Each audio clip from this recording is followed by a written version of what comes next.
আমি যদি 4টা বিয়ে করি তাহলে কি আমার সাথে 4টা বই জান্নাতে থাকবে? ভাইরা আমার, এই প্রশ্ন যে করছে একটাও তার কপালে এখন জুটছে কিনা আমার সন্দেহ আছে। এরকম বেশি বেশি ইটিস পিটিস করার লোকগুলোর আলামত বেশি ভালো হয় না, সাধারণত ব্যতিক্রমও আছে।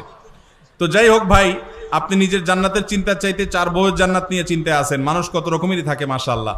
তো এটা নির্ভর করবে আমলের উপর ভাই। আপনার বউ 1 জন না 2 জন 3 জন না 4 জন, এটা ইস্যু না। ইস্যু হলো যে সবাইকে জান্নাতি বানাতে পারলেন কিনা, আপনি নিজে জান্নাতি হতে পারলেন কিনা। যদি সবাই জান্নাতি আমল করেন তাহলে সবাই জান্নাতে যাবেন। আল্লাহ না করুক যদি 2 জন জান্নাতি আমল করেন তাহলে 2 জন জান্নাতে যাবেন। যে জান্নাতি আমল করবে সেই জান্নাতি যাবেন।